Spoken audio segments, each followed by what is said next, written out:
Politraumatismo. Este es un tema que también va a ser revisado en cirugía. Recuerden que la causa principal de un politraumatismo actualmente corresponde a los accidentes de tránsito. Ya recuerden, tránsito.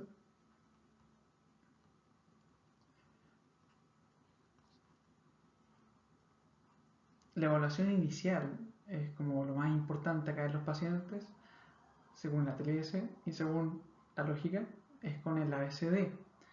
Recuerden que la A es el manejo adecuado de la vía aérea, la B es asegurarse de que haya ventilación adecuada, la C es la parte, el sistema circulatorio en el fondo, comprimir heridas, por ejemplo, compresión de heridas sangrantes, y la D es la evaluación neurológica. Ok, siempre que llega un paciente en el fondo que no tenga compromiso de nada, lo primero sería asegurar con un collar cervical. Ahora, aparecen complicaciones, ¿ya? Que lo vamos a ver con más detalle, como les dije en cirugía, que pueden ser letales si que no se manejan inmediatamente. O sea, son indicaciones que le ganan al collar cervical. La primera corresponde, o una de ellas corresponde al neumotórax a tensión, cuya conducta a tomar es, en el fondo, realizar una punción. ¿Claro? Recuerden acá, punción segundo espacio intercostal, ¿ya? Línea medio clavicular anterior. Esa es la medida de urgencia. Segundo es el neumotórax abierto, cuya, cuyo, cuya conducta de urgencia debería corresponder a instalar el parte de 3 puntas para que actúe como un mecanismo de válvula y así evite que se forme un neumotórax. Taponamiento cardíaco, esto es gravísimo. Claramente puede ser por un traumatismo cerrado o penetrante.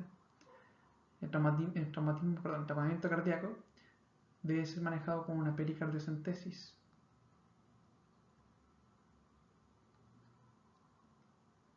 ¿Claro?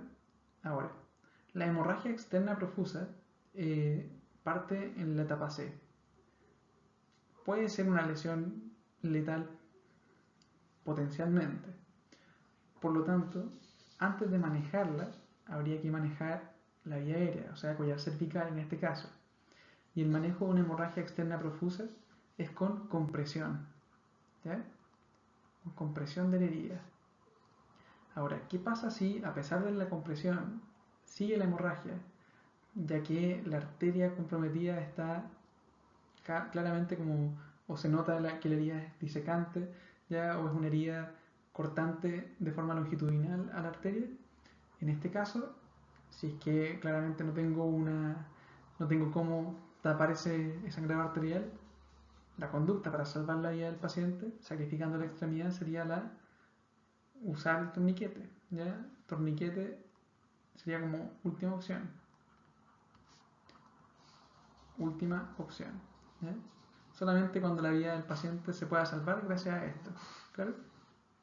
Estudio radiológico básico que tienen que realizar o debería realizarse en un paciente con politraumatismo corresponde en el fondo a radiografías de cervical lateral, que se vea claramente hasta C7 completo, tórax anteroposterior, muchas veces añaden la parrilla costal ahí, pero es tórax anteroposterior y pelvis anteroposterior, claro, buscando lesiones claramente que puedan comprometer al paciente.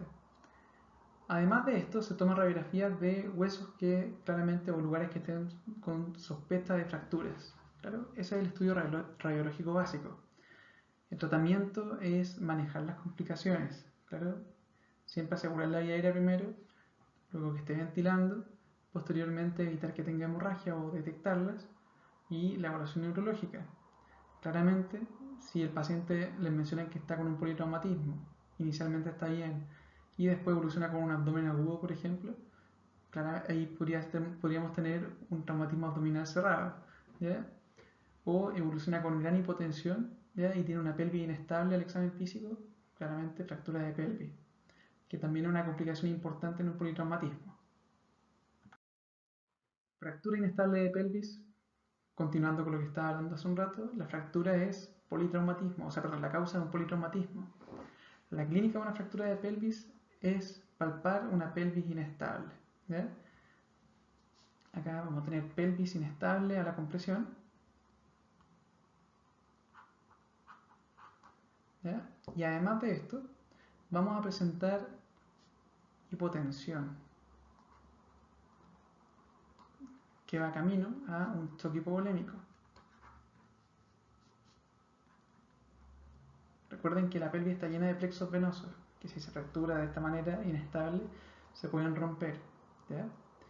¿Cómo es el estudio? Con radiografía de pelvis, como ya lo hemos mencionado. ¿Y el tratamiento inicial cuál sería? En el fondo el tratamiento inicial sería intentar fijar la pelvis, ¿ya? De forma externa, dar cristaloides. ¿Ya?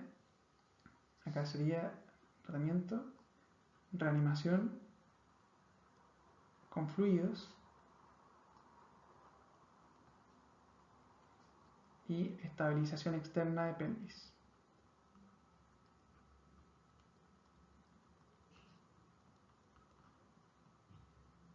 En ocasiones también, cuando con esto no hay resultados, también los cirujanos o traumatólogos dedicados al politraumatismo muchas veces pueden ir y hacer una cirugía, en el fondo una laparotomía, para poner compresas locales.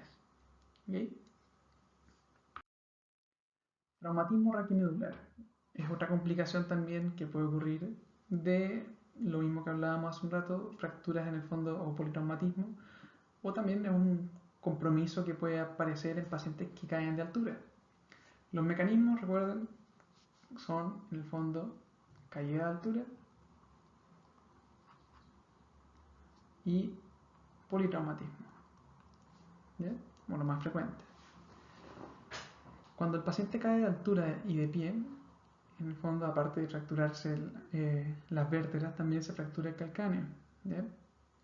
Ahora, en las vértebras, cuando cae de altura, el tipo de fractura presentada es la mostrada acá arriba, que es una fractura en cuña, ¿ya?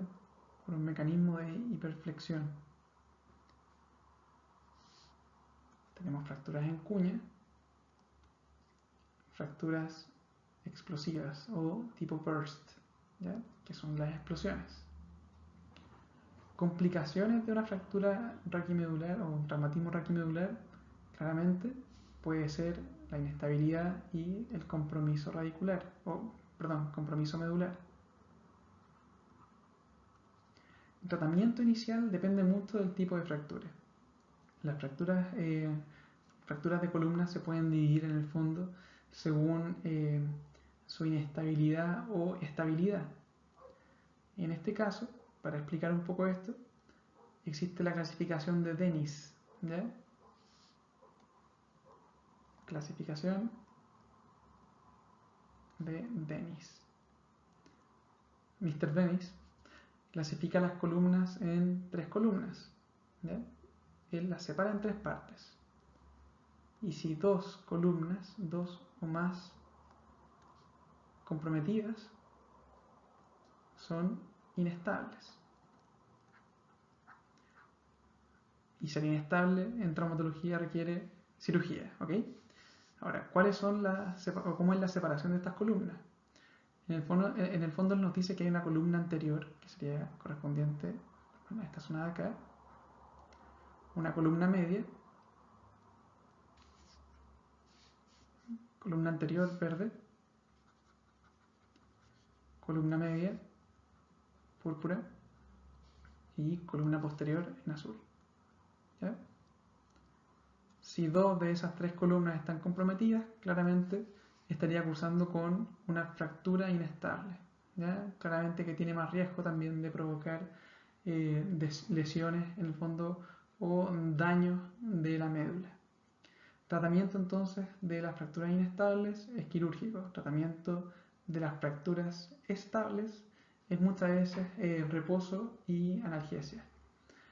Si pueden notar acá abajo el ejemplo de una fractura tipo estallido, que son las que más daño medular tienen. Acá no hay cuña, sino que explota la vértebra, ¿ya? Como se puede ver acá. Es de un mecanismo de alta energía. Síndromes medulares. Son las consecuencias muchas veces de distintos tipos de traumatismos o lesiones arteriales también que podemos tener, o patología intrínseca. Respecto a este punto en particular, lo vamos a ver con más detalle en la clase de neurología. Además de esto, les voy a enviar en esta clase el apunte de neurología para que lo revisen. ¿Qué me importa que comprendan? En primer lugar, la fisiología normal de una médula normal. Esto quiere decir por dónde va la vía motora, por dónde va la vía sensitiva y dónde se decusan, ¿ya? Para así comprender la clínica. Por ejemplo, la sustancia blanca anterior de la médula, que sería esta zona de acá, es el área motora, ¿ya? Y que decusa en el tronco encefálico. La sustancia posterior, blanca, corresponde a la sensibilidad vibratoria y táctil fina, que también decusa a nivel del tronco encefálico. Sin embargo, la lateral corresponde a sensibilidad termoalgésica, ¿ya? Esto es termoalgesia. Y la termoalgesia, en el fondo, tiene la característica principal de que decusa en el mismo nivel desde a donde llega. Y por eso se pueden explicar los distintos síndromes espinales, ¿ya? El que voy a explicar ahora es como uno de los más importantes porque con él se comprende lo que estamos viendo ahora. La hemisección medular, o también conocida como síndrome de Brown-Séquard. En este sentido, y en lo que pueden ver acá, lado rojo comprometido, lado blanco sano, lo que se manifiesta, o cómo se manifiesta clínicamente este síndrome de Brown-Séquard, es con lo siguiente. Primero, como ya está decusada la vía en el fondo motora, vamos a tener un compromiso, ¿ya? Vamos a tener plegia ipsilateral al lugar de la lesión. Ipsilateral. Eso es lo primero. Segundo, haz posterior. El haz posterior se decusa arriba y por lo tanto, si tenemos sección medular, tendríamos parestesias, ¿ya? Parestesias. O en realidad no es parestesia, simplemente no perder la sensibilidad vibratoria táctil fina, ¿ya? Ipsilateral también al lado de la lesión.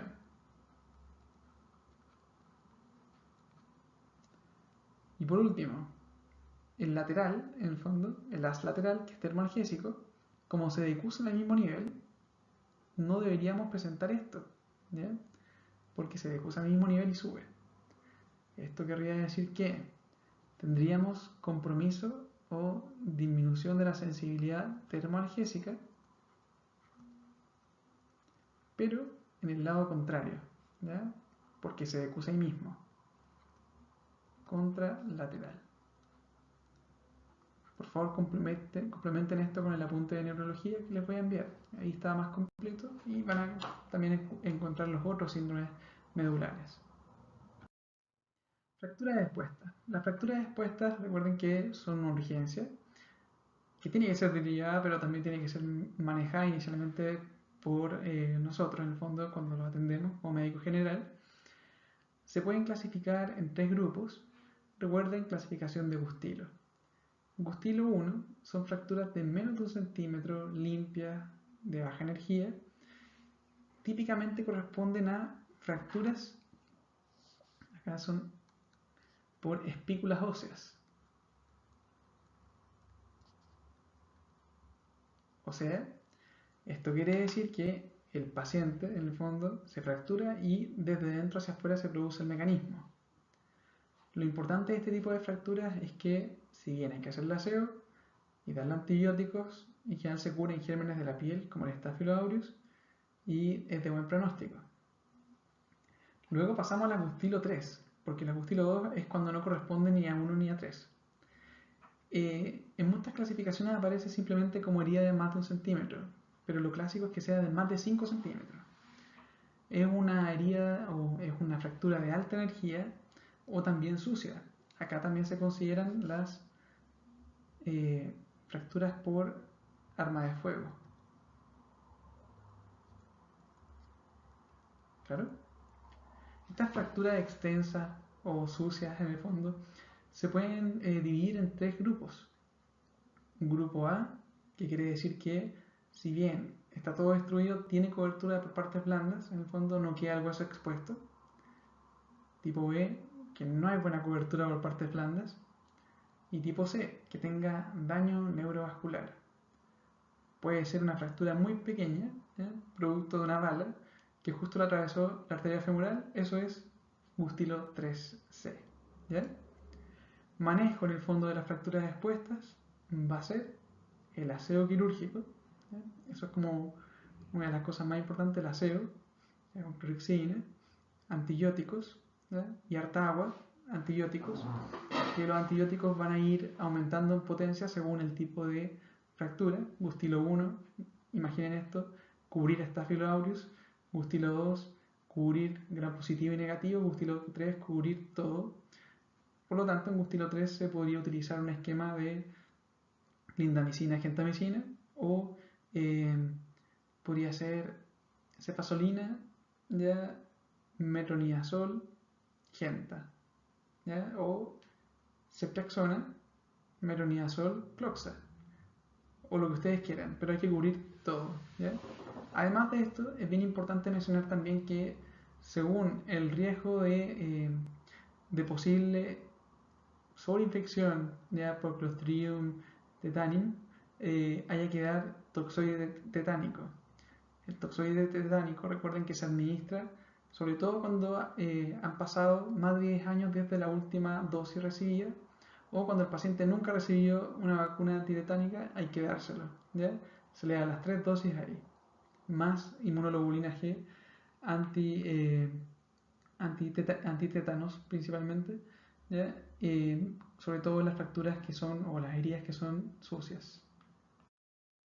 Manejo inicial, recuerden, simplemente aseo, estabilización de la fractura, ¿ya? Externo, aseo, estabilización, analgesia y antibióticos, ¿ya? Y recuerden también el toxoide. Tratamiento antibiótico va a ir aumentando en potencia, ¿ya? Desde cobertura para gérmenes de la piel solamente hasta cobertura para todo. Recuerden que la principal complicación acá sería en el fondo el riesgo de infección, ¿ya? El riesgo de compromiso neurovascular también y de secuelas, obviamente.